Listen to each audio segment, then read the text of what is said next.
ప్రభువైన యేసుక్రీస్తు వారి యొక్క శ్రేష్టమైన నామములో మీకు శుభములు వందనాలు తెలియచేస్తా ఉన్నాను. దయచేసి ఈ వీడియోని మీరు కాస్త ఓపికగా వినవలసిందిగా మనవి చేస్తున్నాను. ఎందుకంటే కొద్దిగా ఫ్యాన్స్ సౌండ్ డిస్టర్బెన్స్ వచ్చింది.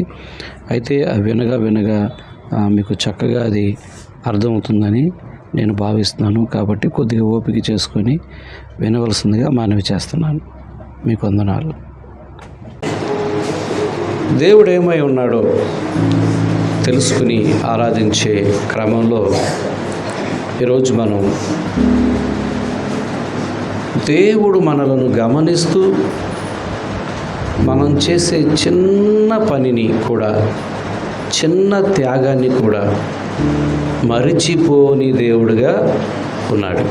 ఈరోజు మనం తెలుసుకోబోతా ఉన్నాం. మనం చేసే చిన్న పనైనా, చిన్న త్యాగమైనా మరిచిపోని దేవుడు. ఇదొక ఎత్తు అయితే, కేవలం మరిచిపోని దేవుడు మాత్రమే కాదు, కానీ ఆ చిన్న పనికి కూడా తగిన ప్రతిఫలం ఇచ్చే దేవుడని ఈరోజు మనం తెలుసుకోబోతున్నాం. దానికి మూలవాక్యంగా మనం మత్తయి సువార్త 10వ అధ్యాయం 42వ వచనాన్ని ఒకసారి మనం చదువుకుని ముందుకు వెళదాం. మత్తయి సువార్త 10వ అధ్యాయం 42వ వచనంలో ఏం రాయబడిందంటే, మరియు శిష్యుడని ఎవరు ఈ చిన్నవారిలో ఒకనికి గిన్నెడు చన్నీళ్ళు ఇచ్చిన మాత్రము త్రాగనిచ్చినచో వాడు తన ఫలము పోగొట్టుకొనడని నిశ్చయముగా మీతో చెప్పుచున్నాను. దేవుడి వాక్య భాగాన్ని మనందరి వెనుకడిలో దీవించునుగాక. ప్రభువైన యేసుక్రీస్తు వారు స్వయంగా తన శిష్యుల గురించి చెబుతున్న మాట ఇది, నేపథ్యం అది.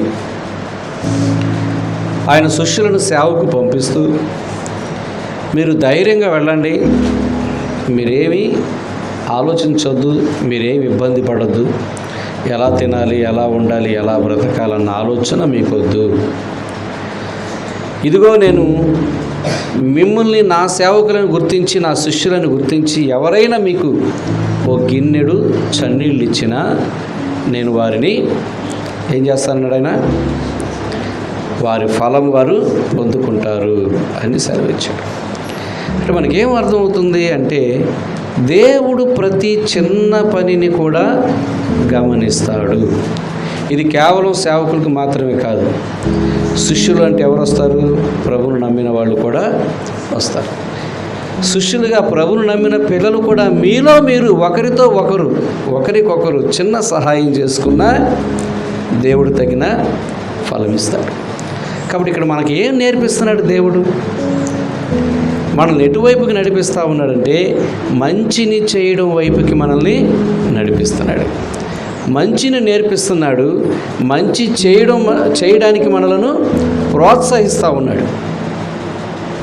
ఏమంటే, ఈ లోకానికి మనం వచ్చాం, మనిషిగా పుట్టాం, రకరకాలుగా వెళ్ళిపోతాం.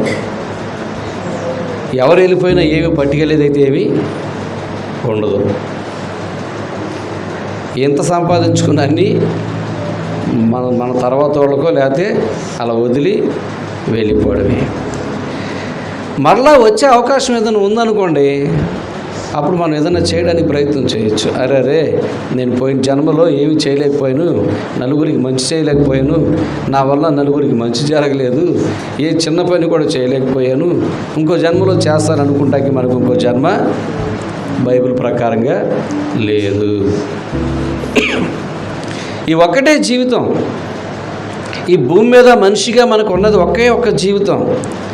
కాబట్టి ఈ ఒక్క జీవితంలో మనం ఏం చేయాలంటే, ఓ మంచి పని చేయాలి. ఇతరులకు మనం మంచి చేయాలి, దేవుని పని చేయాలి.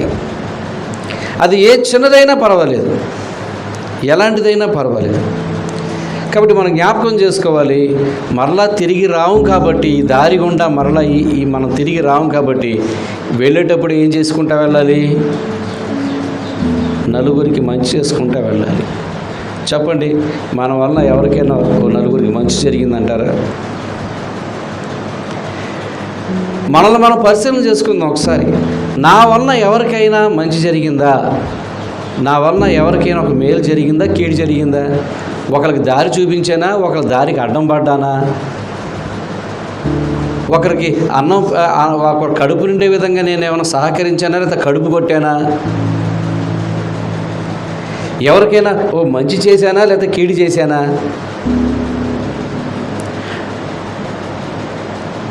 ఎవరికైనా కనీసం ఒక మాట ధైర్యం చెప్పానా లేకపోతే భయపెట్టానా? చాలాసార్లు మనిషి ఏమనుకుంటాడు తెలుసా, ఆ సమయం దాటిపోయాక అరే సమయం నాకు లేదు, ఉంటే బాగుండేది, నాకు మరలా అవకాశం వస్తే చాలా మంచి చేసేవాడిని అని అనుకుంటాడు. మరలా సమయం మనకి రాదు, ఇది గుర్తుపెట్టుకోవాలి. ఈ సమయం పోతే మరలా మనకి సమయం రాదు.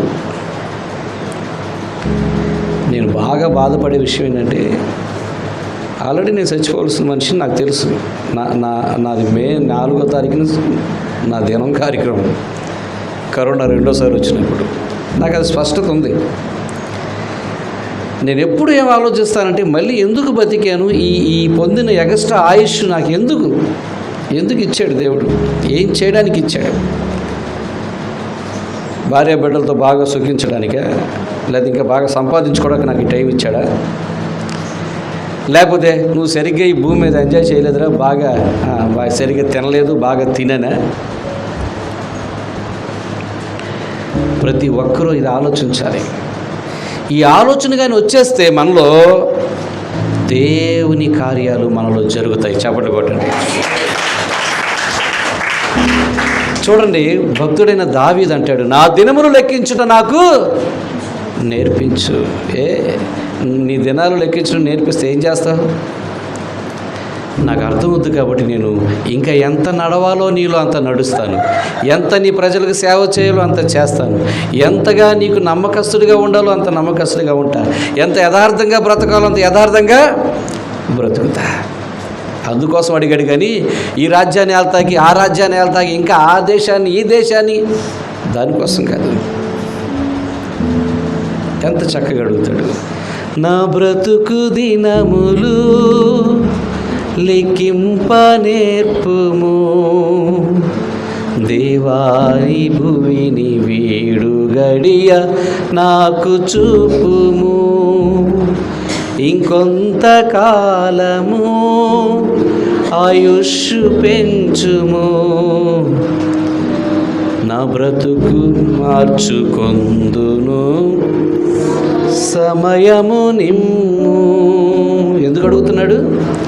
బ్రతుకు మార్చుకొందును సమయము నిమ్ము. బ్రతుకు మార్చుకోవడానికి సమయం అడుగుతున్నాడు. మనం ఎందుకు అడుగుతున్నాం సమయం? మనకే తెలుసు. మనం ఎందుకు పొందుకున్నాం ఈ ఆయుష్? మనకే తెలుసు. హిజ్కియా గ్రంథాన్ని ఇంకా బాగా చదువుతున్నా నేను. నాకు దాంట్లోంచి దేవుడు చాలా విషయాలు, చాలా హిజ్కియా గురించి, హిజ్కియా గ్రంథం కదా, హిజ్కియా రాజు గురించి చదువుతున్నాను. చాలా కోణాల నుంచి నాకు దేవుడు చాలా పాఠాలు నేర్పిస్తూ ఉన్నాడు. ఎందుకు ప్రతి ఒక్కరికి దేవుడు ఎందుకు ఆయుష్ ఇస్తున్నాడో తెలుసా? మనలో చాలామంది బహుశా చెప్పొచ్చు, ఏమండి నా జీవితం ఒకప్పుడు అయిపోయేదండి, దేవుడు దేవల్ల బతుకున్నానంటే దేవుడు దయ్యానండి అని చెప్పొచ్చు కొన్ని సాక్ష్యాలు. మనం నేనేమంటానంటే, ఎందుకు బతుకున్నామో కూడా ఆలోచించాలి కదా. ప్రభు అంటున్నాడు, నా శిష్యుడని ఎవరైనా మిమ్మల్ని గుర్తించి గిన్నెడు నీళ్ళు ఇస్తే వారు ప్రతిఫలం పోగొట్టుకోరు, పొందుకుంటారు. గిన్నెడు నీళ్ళు అని చెప్పడంలో ఉద్దేశం ఏంటో చెప్పనా? గిన్నెడు నీళ్ళు అని చెప్పడంలో ఉద్దేశం ఏంటంటే, చిన్న పనైనా ఓ గ్లాసు నీళ్ళు ఏమంత గొప్ప చెప్పండి? ఓ గ్లాసు నీళ్ళు ఇవ్వడం ఏమంత గొప్ప? తోటి వారికి ఒక గ్లాసు నీళ్ళు ఇవ్వడం ఏమంత గొప్ప? ఒకసారి పిల్లల్లో కొన్ని విషయాలు చూస్తూ ఉంటా, నేను తెచ్చుకున్న నీళ్ళు నీకు ఇవ్వను అంటారు పిల్లలు కాబట్టి. పెద్దోళ్ళు కూడా అలాగే ఉంటే ఏం బాగోదు. ఓ గిన్నెడు నీళ్ళు ఇచ్చినా, ఓ గ్లాసు నీళ్ళు ఇచ్చినా వారు దాని ప్రతిఫలం పొందుతారంటే దాని అర్థం ఏంటంటే నువ్వు దేవుని నామంలో ఏ చిన్న పని చేసినా, ఏ చిన్న త్యాగం చేసినా, ఏ చిన్న పరిచర్య చేసినా, లేకపోతే దేవుని పిల్లలని నా తోటి దేవుని పిల్లలు, నా తోటి దేవుని బిడ్డలు అని ఏ చిన్న మాట సహాయం చేసినా, ఏ చిన్న చిన్న గిన్నెడు నీళ్ళు అన్న మాట వెనక ఉద్దేశం ఏంటంటే చిన్నదైనా సరే నేను గుర్తిస్తాను అంటున్నాడు ఆయన. చాలాసార్లు మనం ఏమనుకుంటామంటే అవకాశం వస్తే ఈసారి చాలా గొప్పగా చేస్తానండి, అవకాశం వస్తేసారి చాలా పెద్దగా చేస్తానండి, ఇలా అనుకొని గొప్పగా చేద్దాం, ఏదో చేద్దాం, పెద్దగా చేద్దాం అనుకొని ఖాళీగా కూర్చొని ఏమీ చేయకుండా ఉండడం కంటే వచ్చిన అవకాశం వచ్చినప్పుడల్లా దాన్ని అందిపుచ్చుకొని చిన్న చిన్నగా మనం చేయవలసిన చిన్న చిన్న పనులు, చిన్న చిన్న మంచి కార్యాలు, చిన్న చిన్న సహాయాలు మనం చేస్తూ వెళితే ఆ చిన్న పనులే దేవుని హృదయాన్ని సంతోషపెడతాయి. చప్పట్లు కొట్టండి. మీకు ఒక చిన్న ఉదాహరణ చెప్తా. అందరూ దేవాలయంలోకి వచ్చి పెద్దగా కానుకలు గొప్పగా వేస్తూ ఉన్నారు. కానీ ఒక పేద విధవరాలు వచ్చి, అయ్యా నా దగ్గర డబ్బులు పెద్దగా లేవు, ఈ 2 పైసలు ఉన్నాయి, ఇస్తున్నానయ్యా అని ఆ 2 పైసలు ఇస్తుందట. పక్కన వాళ్ళు చూసి నవ్వుకొని ఉంటారు. మీకు తెలియదు ఆ సందర్భం ఎలా ఉంటుందో అనేది మీకు తెలియదు. అప్పుడు ఆ దినాలలో యెరూషలేము దేవాలయంలో కంచు పెట్టుండేది. కంచుతో తయారు చేసిన పెట్లుండేవి. దాని మూతి చాలా వంకర టెంకరకి ఇలా లేచి గొట్టంలాగా ఉండేవి. దాంట్లో ఏమన్నా కాయిన్స్ వేస్తే గెర్ర డబ డబ డబ డబ డబ సౌండ్ వచ్చేస్తాయి, పెద్ద శబ్దం. అందరు తీసుకొచ్చి వెండి నాణ్యాలు వేసి ఉండొచ్చు, బంగారపు నాణ్యాలు వేసి ఉండొచ్చు, ఇంకా రకరకాలైన వేసి ఉండొచ్చు. డబ డబ డబ డబ డబ పెద్ద శబ్దాలు వచ్చి ఉండొచ్చు. కానీ పేద విధవరాలు వేసిన 2 కాసులు ఎంత శబ్దం వస్తుంది? గెర్ర టంగ్ రెండు పడింది. ఆ శబ్దానికే చూసి కొంతమంది వేసిందిలే పెద్ద కానుక, ఇచ్చిందిలే పెద్ద అర్పణ అని అనుకొని ఉండొచ్చు కదా. జ్ఞాపకం చేసుకోండి, పక్కనే కూర్చున్న యేసు ప్రభువు వారు లేచి వచ్చి, మీ అందరికంటే ఈమె చాలా ఎక్కువగా ఇచ్చింది అన్నాడు. చప్పట్లు కొట్టండి.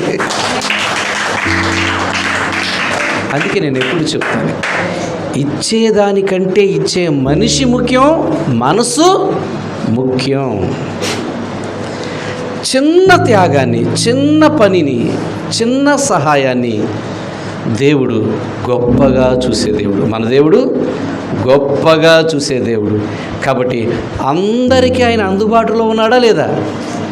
చాలాసార్లు చాలామంది భక్తులకి ఒక కోరిక ఉంటుంది, ఈసారి నేను దేవునికి చాలా గొప్పగా చేయాలి, దేవునికి ఈసారి నేను చాలా పెద్దగా ఏదన్నా చేయాలి. కానీ పరిస్థితులు ఎలా ఉంటాయి?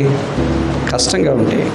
కొన్నిసార్లు గడవు, కొన్నిసార్లు ఉండదు, కొన్నిసార్లు సమస్యలు, కొన్నిసార్లు అప్పులు.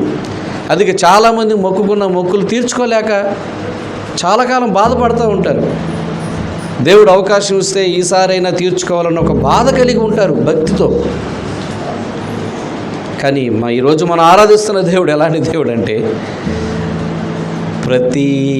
ప్రతి దీనుడికి, పేదవాడికి కూడా అందుబాటులో ఉండే దేవుడు. ఆయన గొప్పవి ఆశించే దేవుడు కాదు, చిన్న చిన్న కార్యాలు కూడా ఉప్పొంగిపోయే దేవుడు. చప్పట్లు కొట్టండి. ఆయన చిన్న కార్యాలకి సంతోషపడిపోయే దేవుడు. కాబట్టి చిన్న పనులకు కూడా ఆయన ఎంతో ఆనందపడిపోతాడు.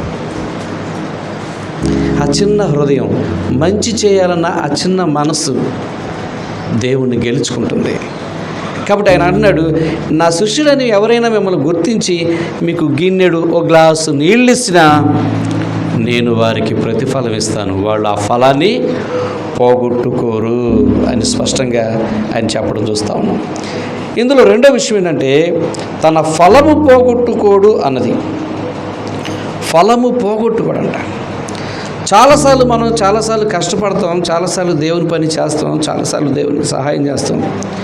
మనమేమనుకుంటామంటే ప్రత్యక్షంగా మనకేం కనబడలేదు కాబట్టి దేవుడు నాకేం చేయలేదు, దేవుడు నాకేం చేశాడండి, నేను ఇంత సేవ చేశాను, ఇంత సహాయం చేశాను, ఇంత పరిచర్య చేశాను, దేవుడు నాకేం చేశాడండి అని చాలాసార్లు మనం నిరాశ చెందుతూ ఉంటాం. కానీ దేవుడు నీ కొరకు చేసేది, నీ పక్షంగా చేసేది నీకు తెలియదు.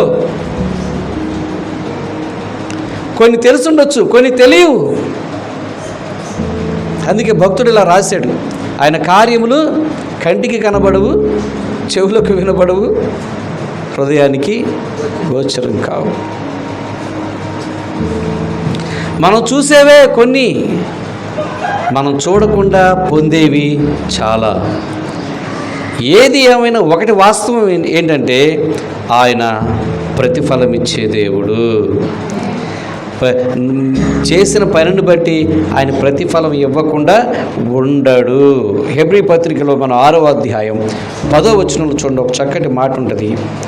మీరు పరిశుద్ధుల కొరకు చేసిన సేవను దేవుడు మరిచిపోడు. ఉందా? హెబ్రీ పత్రిక 6వ అధ్యాయం 10వ వచనం చదువుతారా?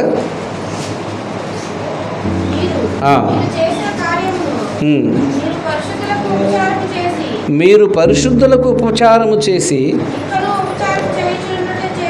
ఇంకను ఉపచారము చేయుచుండుట చేత తన నామమును బట్టి మీ ప్రేమను మరచుటకు దేవుడు అన్యాయస్తుడు కాదు. చూసారా? ఇంకెంతకన్నా బలమైన మాట కావాలా మీకు? మీరు చేసిన పనిని బట్టి దేవుడు మర్చిపోవడానికి అన్యాయస్తుడు కాదు. కాబట్టి దేవుని సేవకుడని గుర్తించి మీరు ఏ చిన్నది చేసినా, లేకపోతే దేవుని పని విషయంలో ఏ చిన్న పరిచర్య చేసినా, ఇక నేను చెప్పాను కింద శిష్యుడు అంటే సేవకుడే రాడు, ఇంకెవరు వస్తారు? తోటి విశ్వాసులు కూడా శిష్యులే. సర్వలోకానికి వెళ్ళి మీరు సర్వ సృష్టికి సువార్త ప్రకటించి బాప్తీసం ఇచ్చి నాకు శిష్యులుగా చేయమన్నాడు కనుక ఆ క్రమంలో కూడా అందరూ ఎవరు వస్తారు? శిష్యులుగా వస్తారు. అందుకే నేను మొదట ఉపోద్ఘాతంలో చెప్పాను, మీరు ఇతరులకు ఏవైనా సహాయం చేశారా? ఇదిగోండి ఈవిడ వల్ల నేను ఈ మేలు పొందానండి, ఇతని వల్ల నేను ఈ మేలు పొందానండి, నాకు చాలా సహాయం చేశాడండి, నాకు చాలా సహాయం చేసిందనని మీ గురించి ఎవరైనా ఓ ముగ్గురు చెప్తారా? ఓ నలుగురు చెప్పగలరా మన గురించి? నా గురించి అయినా ఓ నలుగురు మన గురించి ఎవరైనా అలా చెప్పగలరా? ఎత్తుక్కోండి ఈరోజు, నా గురించి ఏమైనా ఒక నలుగురు చెప్తారా? ఒక్క నలుగురు, పోని ముగ్గురు, పోని ఇద్దరు, పోన్లే ఒక్కరైనా. అలా కాకపోతే మనం సిగ్గుపడాలి, బాధపడాలి, వేదన పడాలి. ఎందుకో తెలుసా? మన ఫలం పోగొట్టుకుంటున్నాం. రక్షణ పొందిన మనం రావలసిన ఫలాలు పోగొట్టుకుంటున్నాం, పొందవలసిన ఫలాలు పోగొట్టుకుంటున్నాం. కాబట్టి తప్పక ఆయన ఏమిస్తాడంటే ప్రతిఫలం ఇచ్చే దేవుడు. ఆయన మరచుటకు అన్యాయస్తుడు కాదు. చివరికి ఒక మాట చెప్తా నేను. కొరింథీయులకు రాసిన మొదటి పత్రిక 15వ అధ్యాయం 58వ వచనంలో చూడండి, కాగా అని ఉంటుంది. కొరింథీయులకు రాసిన మొదటి పత్రిక 15వ అధ్యాయం 58వ వచనంలో, కాగా నా ప్రియ సహోదరులారా, మీ ప్రయాసము ప్రభువునందు వ్యర్థము కాదని ఎరిగి స్థిరులను కదలని వారును ప్రభు కార్యాభివృద్ధి యందు ఎప్పటికీ ఆసక్తులై ఉండండి అన్నాడు. మీ ప్రయాసము ప్రభువునందు వ్యర్థము కాదని ఎరిగి, కాదని నమ్మితేనే మనం చేసుకుంటూ ముందుకెళ్తాం మంచిది, లేదంటే ఆపేస్తాం. చాలండి ఎంత చేసినా ఏమీ ఉపయోగం లేదని మధ్యలో ఆపేస్తాం. మధ్యలో మనం ఆపేస్తున్నామంటే కారణం ఏంటి? ప్రభు అన్యాయస్తుడని అర్థం, ప్రభు ప్రతిఫలం ఇవ్వడని అర్థం, లేకపోతే ప్రభు నందు మన ప్రయాసం వ్యర్థమైపోయిందని అర్థం. కానీ నమ్మితే దాన్ని మనం కొనసాగిస్తూ ఉంటాం. అదే పౌలు భక్తుడు చెప్తున్నాడు, ప్రభునందు మీ ప్రయాసం వ్యర్థము కాదని నమ్మి ఎరిగి స్థిరంగా ఉండండి, కదలని వారుగా ఉండండి, ప్రభు కార్యాలందు ఎప్పటికీ అలాగే ఆసక్తిపరులుగా ప్రభు పనిని చేస్తూ ఉండండి. ఏంటి ప్రభు పని? ఏంటి దేవుని పని అంటే ఏదో మిమ్మల్ని గొట్టం పట్టుకొని ఊరు తిరిగి కరపత్రాలు పంచమని కాదు, సువార్త చెప్పండి అని అంత పెద్ద పని మీకు ఏం చెప్పట్లా. ప్రభు పని అంటే చాలా సింపుల్. ఇదిగో ప్రభు దాసుడని గుర్తించి గిన్నెడు నీళ్లు, ఓ చిన్న మాట, చిన్నది, అతి గిన్నెడు నీళ్లు అన్న మాట నాకు ఎలా అర్థమైందంటే సాధారణమైన చిన్న పని. అంటే అసలు గుర్తించడానికి కూడా ఏమంటే ఈ ఊరి పలానా ఇల్లింటికి ఎట్టి వెళ్ళాలంటే ఎవరైనా అడిగారు, ఇటు వెళ్ళాయా అంటే అది కూడా పనే. దాన్ని ఏమన్నా మన పని కింద అనుకుంటామా? అసలు మనమే గుర్తించాం. వాళ్ళు ఎవరు అడిగారండి అడ్రస్ ఇటు పంపించండి, వాళ్ళు ఇల్లు ఎక్కడ ఉందని పంపించాను, లేకపోతే ఈ దారి కొండ వెళ్ళండి అని పంపించాం. అది మన పెద్ద పని మనకు? అది అసలు మన పనిగా కూడా గుర్తించాం, మనం గుర్తించాం, కానీ మన దేవుడు గుర్తిస్తాడు. చెప్పండి. అందుకే నేనేమంటున్నానంటే దేవుని పని అందు ఆసక్తి ఉందండి. ఏ చిన్న పని అయినా, చిన్న కార్యమైనా మంచి మనసుతో చేద్దాం. ఎందుకంటే మనకు రావాల్సిన ఫలాలు ఆగిపోయినాయి. నా బాధ అది. ఫలాలు ఫలించాల్సిన సమయంలో కాయలు రావట్లేదు, అది నా బాధ. ఫలాలు రావట్లా. ఎందుకు ఫలాలు రావట్లేదంటే ఎవరికి వాళ్ళు బిగుసిపోయి ఉన్నాం. సమాజం అంతా అలా అయిపోయింది, సంఘాలు ఇవాళ అలాగ అయిపోయినాయి. ఆశీర్వదించబడినటువంటి ఫలాలుగా ఉండలేకపోతా ఉన్నాం. అందుకే దేవుడు ఈరోజు మనతో మాట్లాడుతున్నాడు. మీ ఫలాలు ఆగిపోవడానికి కారణం ఇది. ఇకపై అవి ఆగకూడదు. ఇవ్వడానికి నా దగ్గర చాలా ఉన్నాయి, అవన్నీ మీరు పొందాలి. ఎలా వస్తుందంటే అది మీకు చిన్న పని. గిన్నెడు నీళ్ళు ఇచ్చిన, గిన్నెడు చన్నీళ్ళు ఇచ్చిన మీరు ఆ ఫలాన్ని పోగొట్టుకోరు. గమనించండి, దేవుడు అన్యాయస్తుడు కాదు. మీరు ఎంత చేయగలరో అంత చేయండి, ఎంతవరకు చేయగలరో అంతవరకు చేస్తూ ఉండండి. నీ శక్తి కొద్దీ చేస్తూ ఉండండి, శక్తి కొద్దీ చేస్తూ ఉండండి. విసుకోకుండా చేయండి, సంతోషంగా చేయండి, మంచి మనసుతో చేయండి, ప్రేమతో చేయండి. అందుకే నాకు ఈ అలవాటు బాగా. ప్రేమతో చేస్తే తప్ప బలవంతంగా ఎప్పుడు ఏ పని చేయించుకోను. ఎందుకంటే ప్రతిఫలాలు వచ్చే దారి అది. గుర్తుపెట్టుకోండి. మరలా మనం ఇంకోసారి పుట్టం, ఇంకోసారి ఈ జీవితానికి రాము. ఇప్పుడు పోయిందని మరలా మనకి పోయిన రోజులు మళ్ళీ మనకి వెనక్కి కూడా రావు. అరే 2005 బాగుంది, మళ్ళీ వస్తే బాగుంటుంది అంటే అది రాదు. నువ్వు వెళుతున్నప్పుడు నువ్వేం చేయాలో చేసుకుంటూ వెళ్ళిపో. మరలా నీకు ఒక్కరోజు కూడా నీకు వెనక్కి రాదు, ఒక్కరోజు కూడా నీకు వెనక్కి రాదు. ఇంకా చెప్పాలంటే ఒక్క గంట నిమిషం కూడా నీకు వెనక్కి రాదు. నీ ముందున్న మంచిని చేస్తూ ప్రభు కార్యాభివృద్ధిలో కొనసాగుతూ ప్రభు ప్రేమను ప్రకటిస్తూ ప్రభు ప్రేమను పంచుతూ మనం ముందుకు కొనసాగుతాం. దేవుడు ఈ కొద్ది మాటలు మన అందరి వెనుకడిలో దీవించునుగాక. ఆమేన్, ఆమేన్, ఆమేన్.